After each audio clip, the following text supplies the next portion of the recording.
Welcome to Love's Tender Flame, Tales of Romance. I'm Mardell, reading Roast Beef Medium by Edna Ferber. Chapter 9, Knee Deep in Knickers.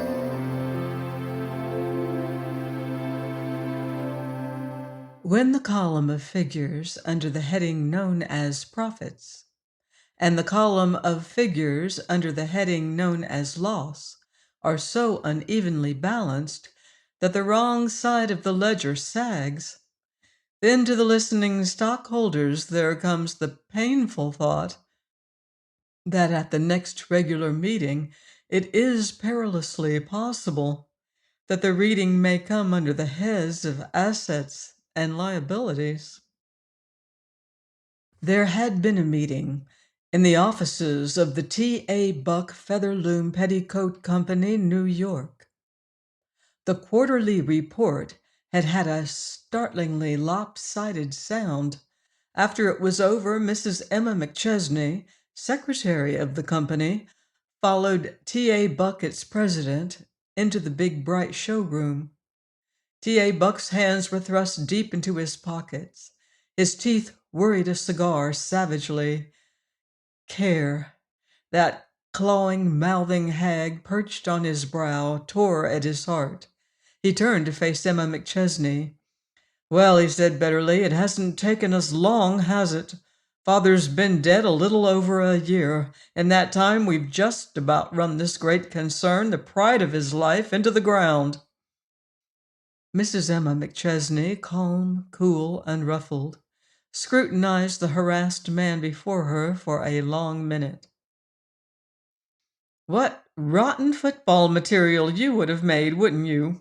she observed. "Oh, I don't know," answered T.A. Buck through his teeth. "I can stand as stiff a scrimmage as the next one, but this isn't a game. You take things too lightly.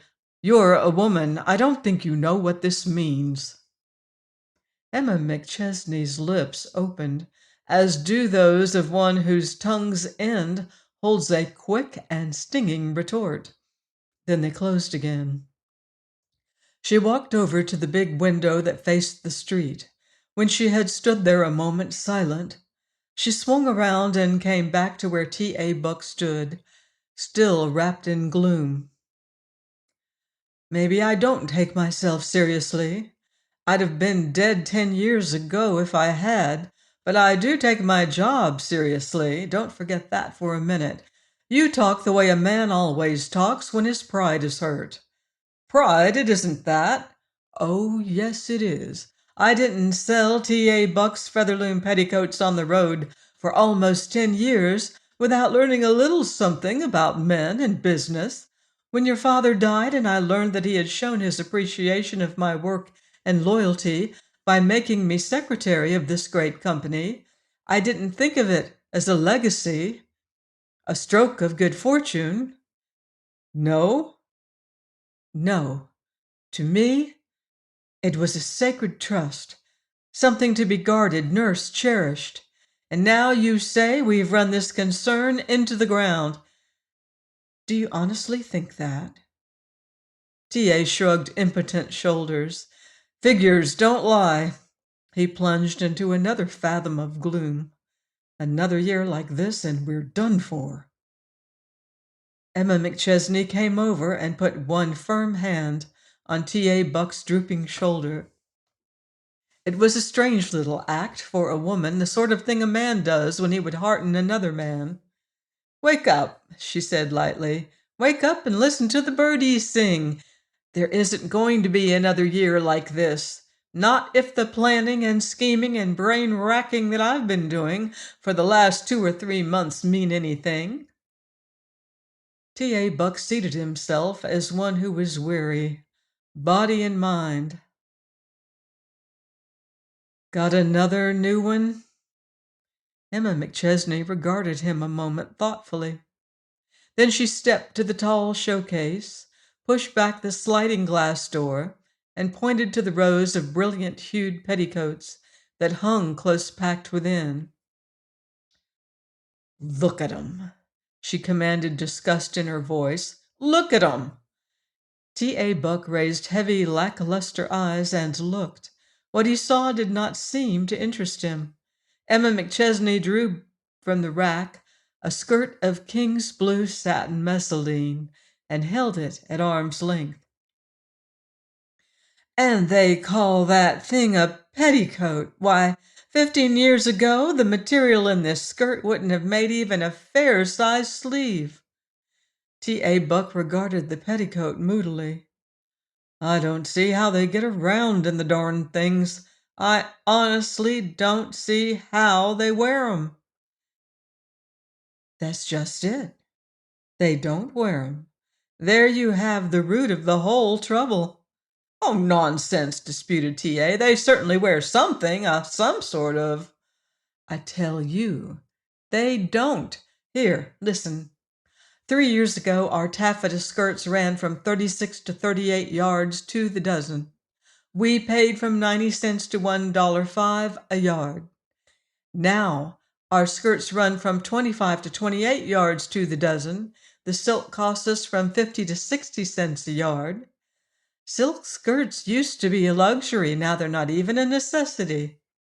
Well, what's the answer? I've been pondering some petticoat problems myself. I know we've got to sell 3 skirts today to make the profit we used to make on one 3 years ago. Emma McChesney had the brave-heartedness to laugh. This skirt business reminds me of a game we used to play when I was a kid. We called it Going to Jerusalem, I think. Anyway, I know each child sat in a chair except the one who was it. There was a wild scramble in which the one who was it took part. When the hurly-burly was over, some child was always chairless, of course. He had to be it. That's the skirt business today. There aren't enough chairs to go around, and in the scramble, somebody's got to be left out. And let me tell you here and now that the firm of T.A. Buck Featherloom Petticoats is not going to be it. T.A. rose as wearily as he had sat down. Even the most optimistic of watchers could have discerned no gleam of enthusiasm on his face. I thought, he said listlessly, that you and I had tried every possible scheme to stimulate the skirt trade. Every possible one, yes, agreed Mrs. McChesney sweetly. And now it's time to try the impossible. The possibilities haven't worked. My land, I could write a book on the decline and fall of the petticoat, beginning with the billowy white muslin variety and working up to the present slinky messaline affair. When I think of those dear dead days of the glorious past when the hired girl used to complain and threaten to leave because every woman in the family had at least 3 ruffled, embroidery-flounced white muslin petticoats on the line on Mondays. The lines about T.A. Buck's mouth relaxed into a grim smile.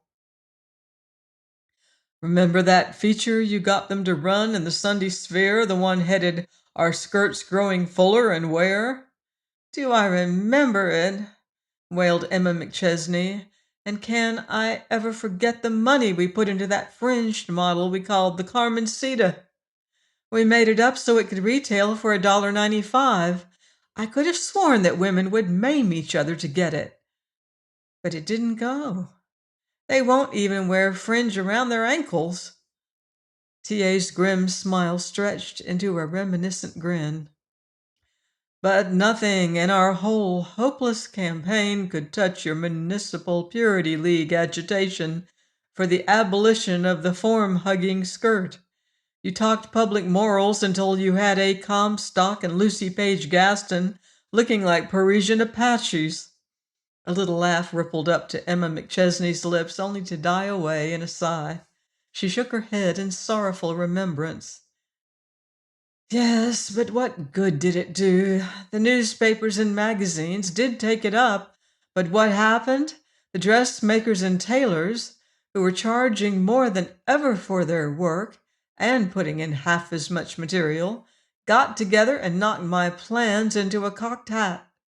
in answer to those snapshots showing what took place every time a woman climbed a car step, they came back with pictures of the styles of 61, proving that the streetcar effect is nothing to what happened to a belle in 61 if she chanced to sit down or get up too suddenly in the hoop skirt days. They were both laughing now like a couple of children. And oh, say, gasped Emma, remember Mo Seelig at the Fine Form Skirt Company trying to get the doctors to state that hobble skirts were making women knock-kneed? Oh, oh, mercy. But their laugh ended in a little rueful silence. It was no laughing matter, this situation. T.A. Buck shrugged his shoulders and began a restless pacing up and down. Yep, there you are. Meanwhile, women are still wearing 'em tight and going petticoatless. Suddenly, T.A. stopped short in his pacing and fastened his surprised and interested gaze on the skirt of the trim and correct little business frock that sat so well upon Emma McChesney's pretty figure. Why, look at that! He exclaimed and pointed with one eager finger. Mercy! Screamed Emma McChesney. What is it? Quick, a mouse? T.A. Buck shook his head impatiently. Mouse? Lord, no! Plates! Plates? She looked down bewilderedly. Yes, in your skirt. 3 plates at the front left and 3 in the back. That's new, isn't it? If outer skirts are being made fuller, then it follows. It ought to follow, interrupted Emma McChesney, but it doesn't. It lags way behind. These plates are stitched down, see? That's the fiendishness of it. And the petticoat underneath, if there is one, must be just as smooth and unwrinkled and scant as ever. Don't let 'em fool you. Buck spread his palms with a little gesture of utter futility. I'm through. Out with your scheme. We're ready for it. It's our last card, whatever it is. There was visible on Emma McChesney's face that little tightening of the muscles, that narrowing of the eyelids which betokens intense earnestness, the gathering of all the forces before taking a momentous step. Then just as quickly her face cleared. She shook her head with a little air of sudden decision. Not now. Just because it's our last card. I want to be sure that I'm playing it well. I'll be ready for you tomorrow morning in my office. Come prepared for the jolt of your young life. For the first time since the beginning of the conversation, a glow of new courage and hope lighted up T.A. Buck's good-looking features. His fine eyes rested admiringly upon Emma McChesney standing there by the great showcase. She seemed to radiate energy, alertness, confidence. When you begin to talk like that, he said, I always feel as though I could take hold in a way to make those famous jobs that Hercules tackled look like little Willie's chores after school. Fine, beamed Emma McChesney. Just store that up, will you? And don't let it filter out at your fingertips when I begin to talk tomorrow. We'll have lunch together, eh? And talk it over then sociably. Mrs. McChesney closed the glass door of the case with a bang. No thanks. My office at 9:30. T.A. Buck followed her to the door. But why not lunch? You never will take lunch with me. Ever so much more comfortable to talk things over that way. When I talk business, said Emma McChesney, pausing at the threshold, I want to be surrounded by a business atmosphere. I want the scene all set. 1 practical desk, 2 practical chairs, 1 telephone, 1 letter basket, 1 self-filling fountain pen, etc. And when I lunch, I want to lunch with nothing weightier on my mind than the question as to whether I'll have chicken liver sauté or cream sweetbreads with mushrooms. That's no reason, grumbled T.A. That's an excuse. "It will have to do, though," replied Mrs. McChesney abruptly, and passed out as he held the door open for her. He was still standing in the doorway after her trim, erect figure had disappeared into the little office across the hall. The little scarlet leather clock on Emma McChesney's desk pointed to 9:29 a.m. when there entered her office an immaculately garbed, miraculously shaven, healthily rosy, youngish, middle-aged man who looked 10 years younger than the harassed, frowning T.A. Buck with whom she had almost quarreled the evening before. Mrs. McChesney was busily dictating to a sleek little stenographer. The sleek little stenographer glanced up at T.A. Buck's entrance. The glance, being a feminine one, embraced all of T.A.'s good points and approved them, from the tips of his modish boots to the crown of his slightly bald head, and including the creamy white flower that reposed in his buttonhole. "Morning," said Emma McChesney, looking up briefly. "Be with you in a minute. And in reply, would say we regret that you have had trouble with number 339. It is impossible to avoid pulling at the seams in the lower grade silk skirts when they are made up in the present scant style. Our Mistress Spaulding warned you of this at the time of your purchase. We will not, under any circumstances, consent to receive the goods if they are sent back on our hands. Yours sincerely." "That'll be all, Miss Casey." She swung around to face her visitor as the door closed. If T.A. Buck looked 10 years younger than he had the afternoon before, Emma McChesney undoubtedly looked 5 years older. There were little worried, sagging lines about her eyes and mouth. T.A. Buck's eyes had followed the sheaf of signed correspondence and the well-filled pad of more recent dictation with which the sleek little stenographer had carried away with her. "Good Lord, it looks as though you had stayed down here all night." Emma McChesney smiled a little wearily. "Not quite that, but I was here this morning in time to greet the night watchman. Wanted to get my mail out of the way." Her eyes searched T.A. Buck's serene face, then she leaned forward earnestly. "Haven't you seen the morning paper?" "Just a mere glance at 'em. Picked up Burroughs on the way down, and we got to talking. Why?" "The Rasmussen Welsh Skirt Company has failed. Liabilities 300,000, assets 100,000. Failed? Good God!" All the rosy color, all the brisk morning freshness had vanished from his face. Failed? Why, girl, I thought that concern was as solid as Gibraltar. He passed a worried hand over his head. That knocks the wind out of my sails. Don't let it. Just say that it fills them with a new breeze. I'm all the more sure that the time is right for my plan." T.A. Buck took from a vest pocket a scrap of paper and a fountain pen, slid down in his chair, crossed his legs, and began to scrawl meaningless twists and curlicues, as was his wont when worried or deeply interested. "Are you as sure of this scheme of yours as you were yesterday?" "Sure," replied Emma McChesney briskly. "Sartin sure."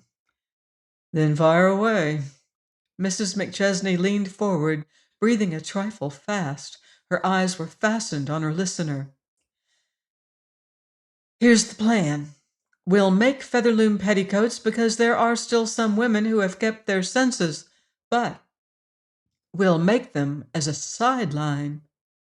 The thing that has got to keep us afloat until full skirts come in again will be a full and complete line of women's satin musseline knickerbockers made up to match any suit or gown, and a full line of pajamas for women and girls. Get the idea? Scant, smart, trim little taupe gray musseline knickers for a taupe gray suit, blue musseline for blue suits, brown musseline for brown."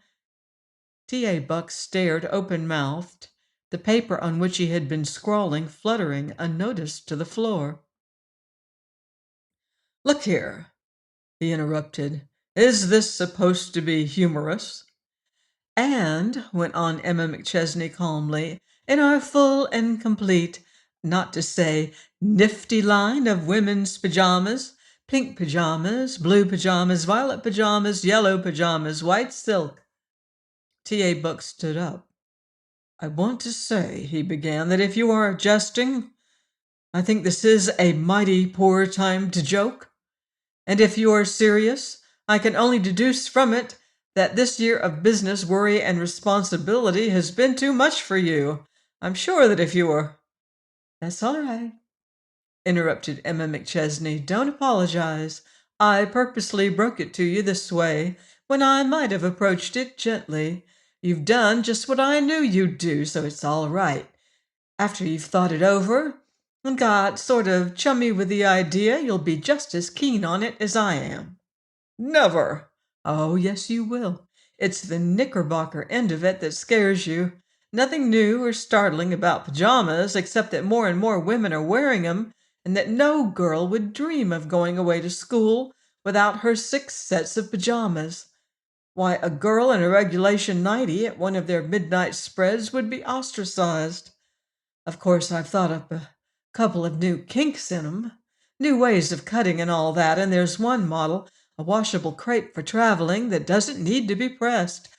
But I'll talk about that later. T.A. Buck was trying to put in a word of objection, but she would have none of it. But at Emma McChesney's next words, his indignation would brook no barriers.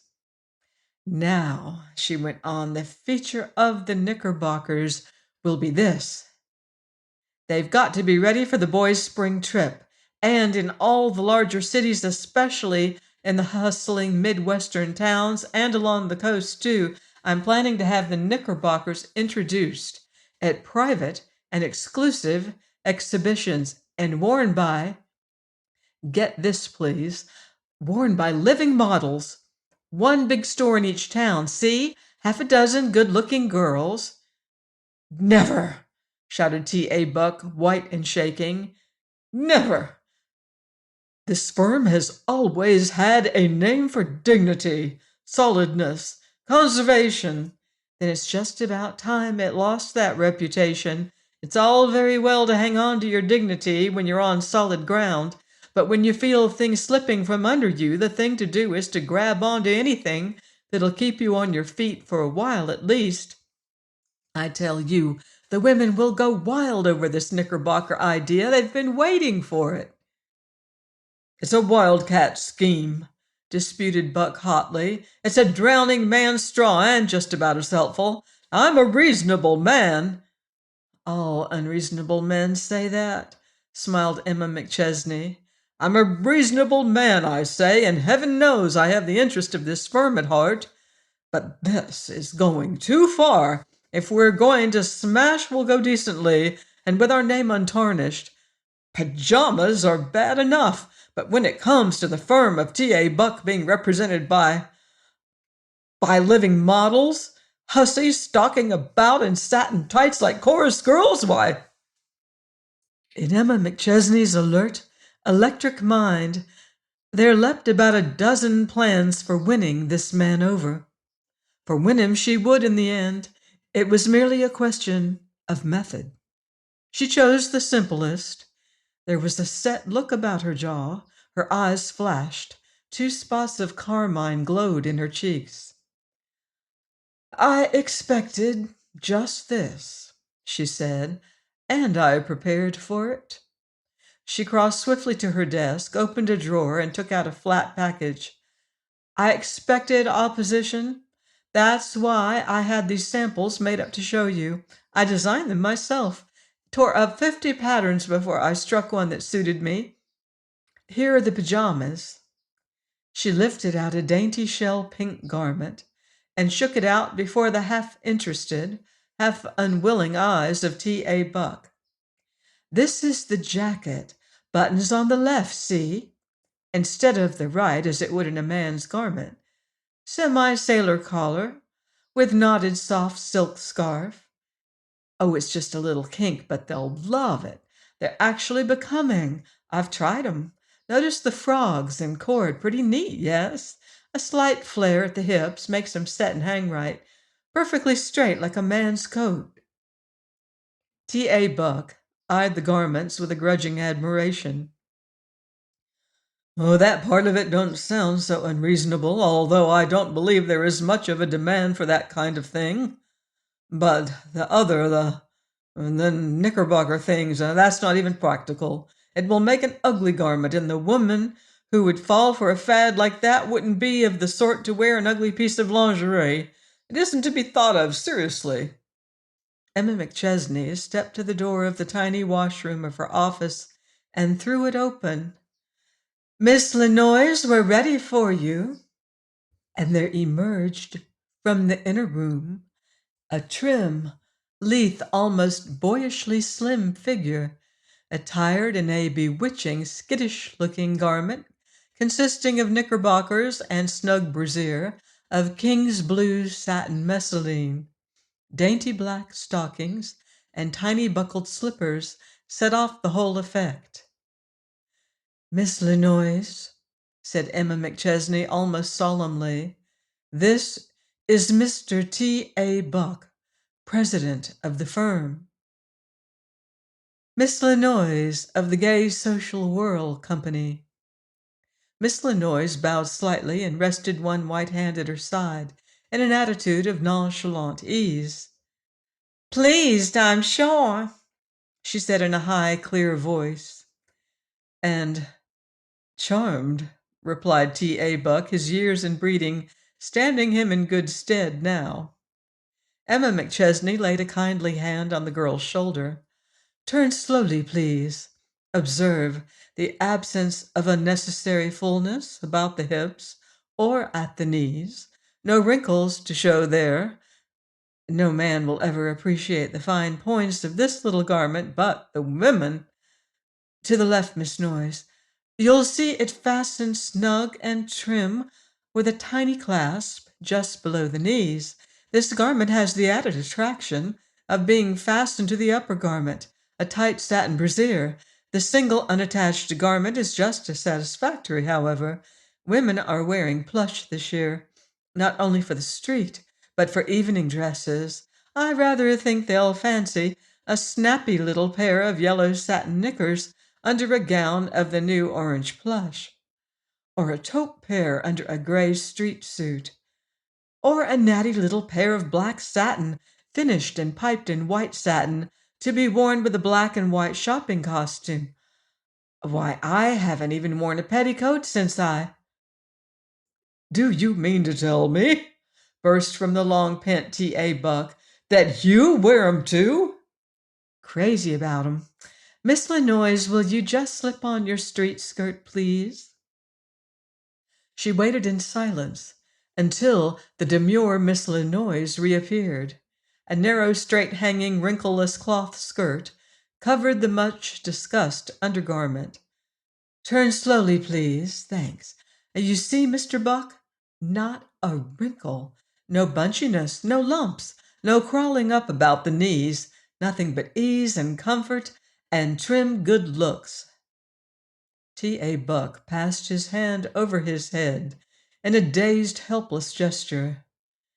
There was something pathetic in his utter bewilderment and helplessness, in contrast with Emma McChesney's breezy self-confidence and the showgirl's cool poise and unconcern. Wait a minute, he murmured almost pleadingly. Let me ask a couple of questions, will you? Questions? 100. That proves you're interested. Well, then, let me ask this young lady, the first one, Miss, Lenoyes. Do you honestly and truly like this garment? Would you buy one if you saw it in a shop window? Miss Lenoyes' answer came trippingly and without hesitation. She did not even have to feel of her back hair first. Say, I'd go without my lunch for a week to get it. Mrs. McChesney says I can have this pair. I can't wait till our prima donna sees 'em. She'll hate me till she's got a dozen like 'em. Next, urged Mrs. McChesney pleasantly, but T.A. Buck shook his head. That's all, only. Emma McChesney patted Miss Lanois lightly on the shoulder and smiled dazzlingly upon her. Run along, little girl, you've done beautifully, and many thanks. Miss Lanois, appearing in another moment dressed for the street, stopped at the door to bestow a frankly admiring smile upon the abstracted president of the company, and a grateful one upon its pink-cheeked secretary. Hope you'll come and see our show some evening. You won't know me at first because I wear a blonde wig for the first scene, third from the left, front row. And to Mrs. McChesney, I certainly did hate to get up so early this morning, but after you're up, it ain't so fierce. And it certainly was easy money. Thanks. Mrs. McChesney glanced quickly at T.A., saw that he was pliant enough for the molding process, and deftly began to shape and bend and smooth and pat. Let's sit down and unravel the kinks in our nerves. Now, if you do favor this new plan, oh, I mean after you've given it consideration and all of that, yes, indeed, but if you do, I think it would be good policy to start the game in, say, Cleveland. The Kaufman Oster Company of Cleveland have a big, snappy, up-to-the-minute store. We'll get them to send out announcement cards, something neat and flattering looking. See? A little stage all framed up, scene set to show a bedroom or boudoir, then thin girls, plump girls, short girls, high girls. They'll go through all the paces. We won't only show the knickerbockers. We'll demonstrate how the ordinary petticoat bunches and crawls up under the heavy plush and velvet top skirt. We'll show 'em in street clothes, evening clothes, afternoon frocks, each one in a different shade of satin knicker, and silk stockings and cunning little slippers to match. The store will stand for that. It's a big ad for them, too. Emma McChesney's hair was slightly tousled. Her cheeks were carmine. Her eyes glowed. Don't you see? Don't you get it? Can't you feel how the thing's going to take hold? By gad, burst from T.A. Buck. I'm darned if I don't believe you're right. Almost. But are you sure that you believe?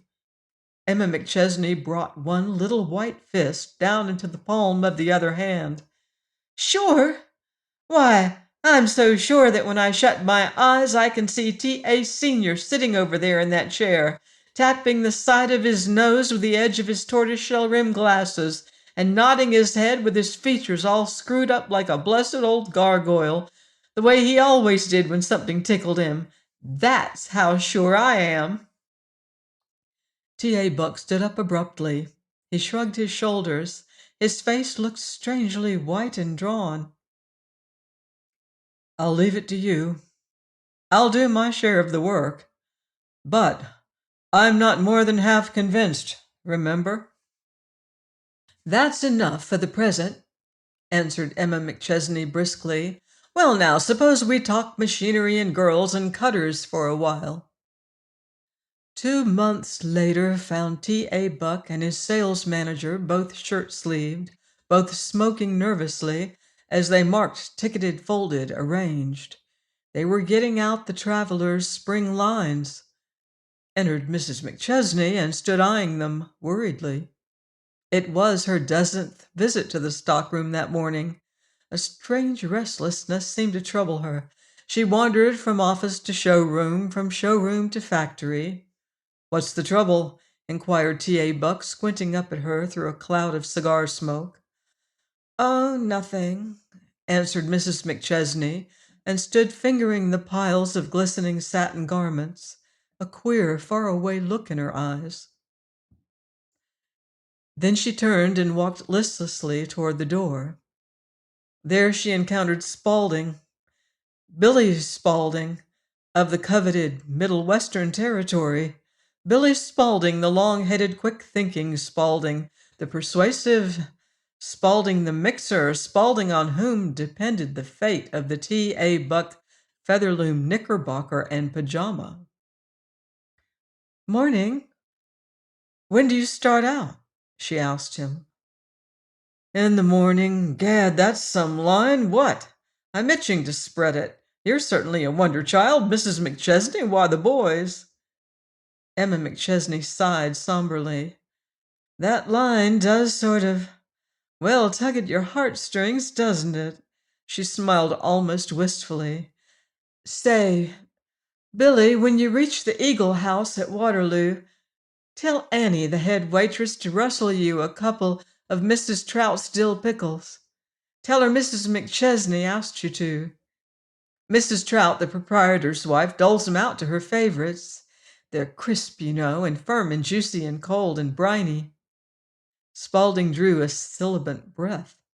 I'll be there, he grinned. I'll be there. But he wasn't. At 8 the next morning, there burst upon Mrs. McChesney a distraught T.A. Buck. Hear about Spaulding?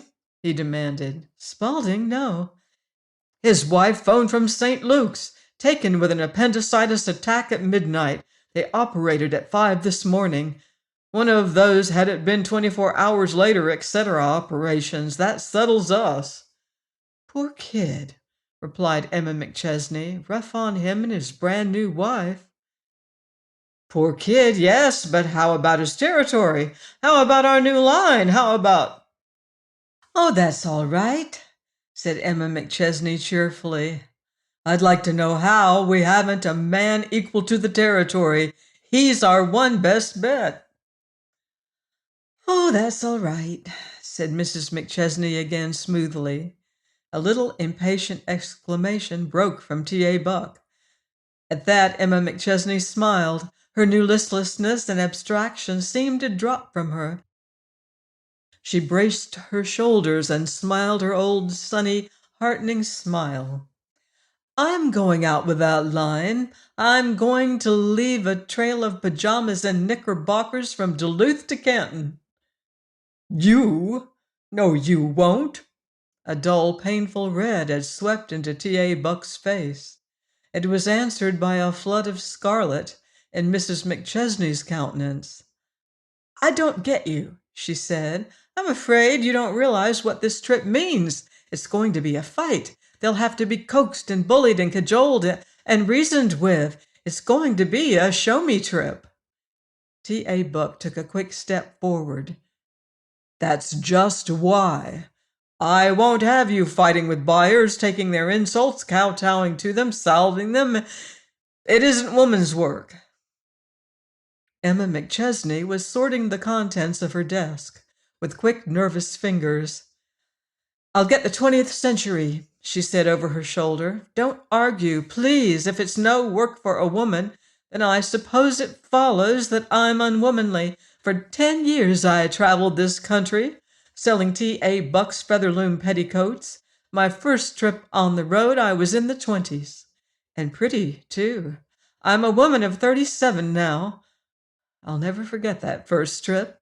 The heartbreaks, the insults I endured, the disappointments, the humiliation until they understood that I meant business, strictly business. I'm tired of hearing you men say this and that and the other isn't woman's work. Any work is woman's work that a woman can do well. I've given the 10 best years of my life to this firm. Next to my boy at school, it's the biggest thing in my life. Sometimes it swamps even him.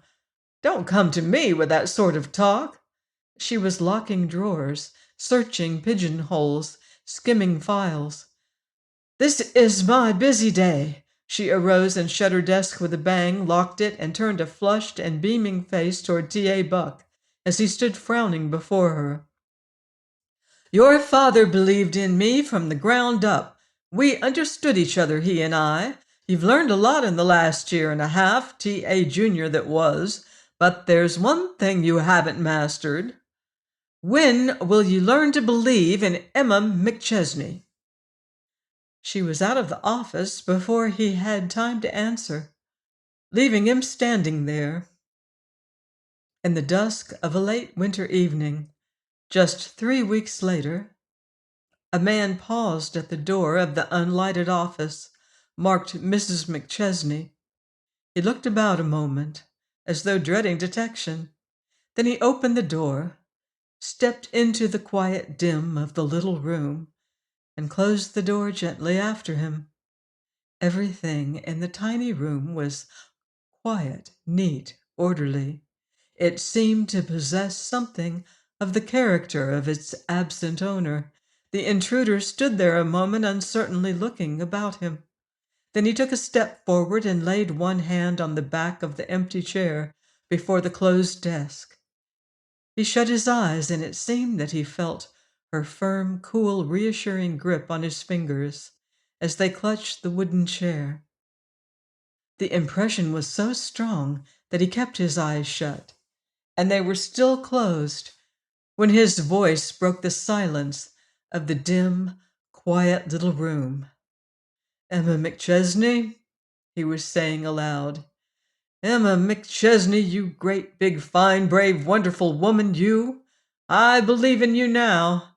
Dad and I both believe in you." Join me next week on Love's Tender Flame for more romance in Roast Beef Medium by Edna Ferber. Until then, love deeply and live beautifully.